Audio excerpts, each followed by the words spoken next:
राम जी लक्ष्मण जी के संग में सीता जी अकेले वन में।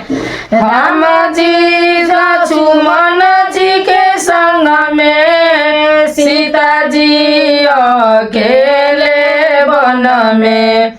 हरिली हले रावण दुश्मनमा बेआकुल मनवा।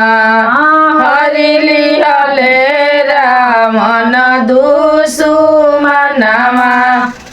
बेआकुल मनवा। ना संग में माई बाबू ना संग में सास ससुर जी ना संग में सखिया सहेलिया बेआकुल मनवा। ना संग में सखिया सहेलिया बेआकुल मनवा। हरिली हले रावण दुश्मनमा बेआकुल मनवा।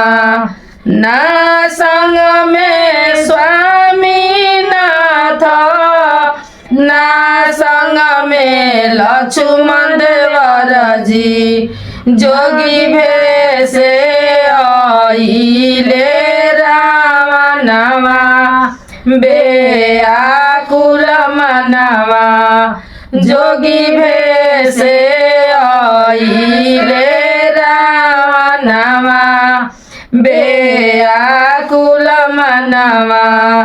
हरिली हले रावण जाना डलवा बेआकुल मनवा।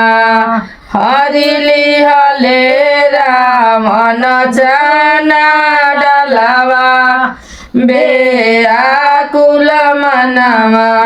छोड़ी देहूँ हाथ रावण छोड़ी देहूँ पास रावण। लंका के होई है विनाशवा बेआकुल मनवा। रावण के होई है विनाशवा बेआकुल मनवा। हरिली हले रावण दुश्मनमा बेआकुल मनवा। राम जी लक्ष्मण जी के संग में सीता जी अकेले वन में। हरिली हले रावण दुश्मनमा बेआकुल मनवा।